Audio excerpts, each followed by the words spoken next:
This is Danny Moe for JamPlay.com.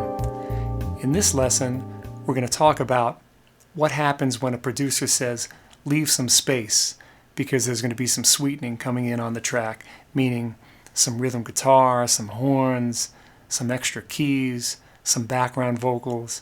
So you kind of have to play with this less is more concept that we've talked about in the past.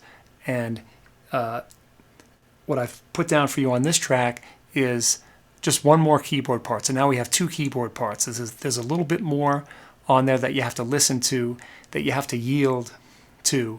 And when playing along with it just now, I was listening to the two keyboard parts going on, and it definitely inspired a different way of playing than I had played on the previous track when there was just one keyboard.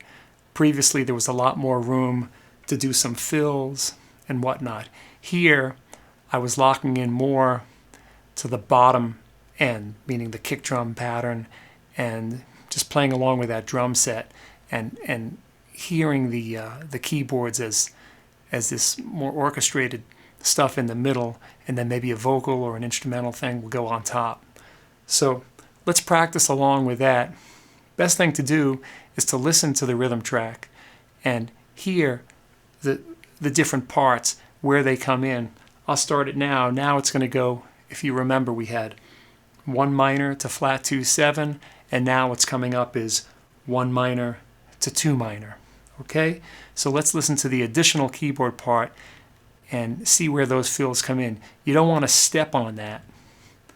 You want to leave room for it and converse with it, all with supporting that bottom. Okay?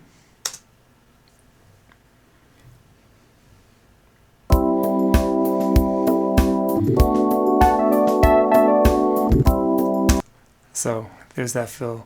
1, 2, 3, 4, 1, da ba da ba ba da. Okay, that's done on the keys. That could be done on strings, on horns. You know, if you wanted to double it, I suppose you could, but my initial idea is not going to be that. I'm going to leave room for that and isolate it. Okay, let's see what the next fill is. Aha, it's the same fill. Well, this keyboard player knows something about repetition. It's me. I'm playing keyboards. But anyhow, it's a wonderful compositional technique. Okay, so we're going to leave room for that when that comes in. And I think if you're just in tune and aware that there are things that are going to be happening, you'll play a little bit less bass, you'll hunker down on that bass drum kick pattern, and a wonderful part is going to evolve. You know, you're going to create something really special with just this new heightened awareness that stuff's going to be flying in and out. Okay? So let's try this track.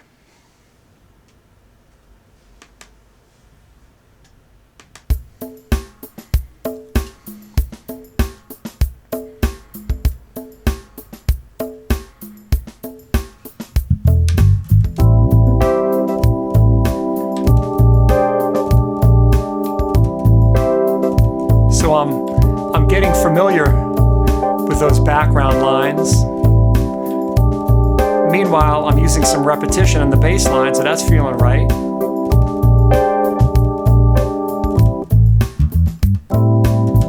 Found the hole there.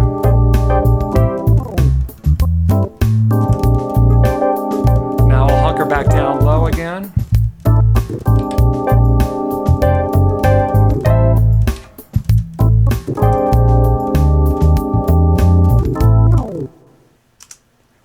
So you see that process. You're jamming with these other instruments, and as much as you're aware of what you're doing, almost 60% of my brain is aware of what everybody else is doing, and that manifests in you creating a really cool part that's going to blend in with the track and make your line work.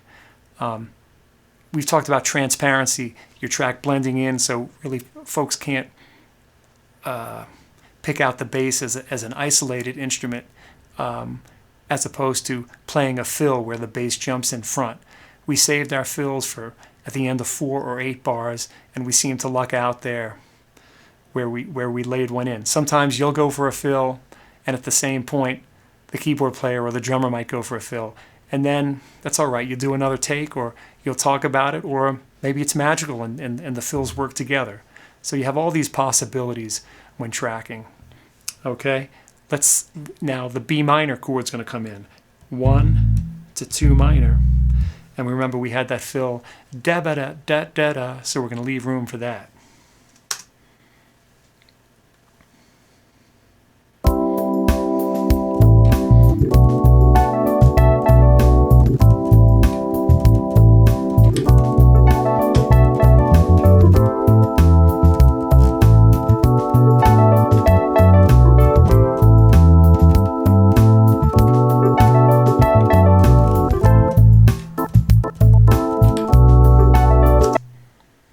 That's feeling good. At the end of 4, I did a slide, the keyboard stopped, and you had nothing but a snare drum on 2. That's kind of cool. That keeps the groove nice and funky, kind of R&B like. So you have things going in and out of the mix. Okay, listen and create your parts and have fun with it. I'm going to jam play on it right now.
Okay, there you have it. It's a lot of fun doing that.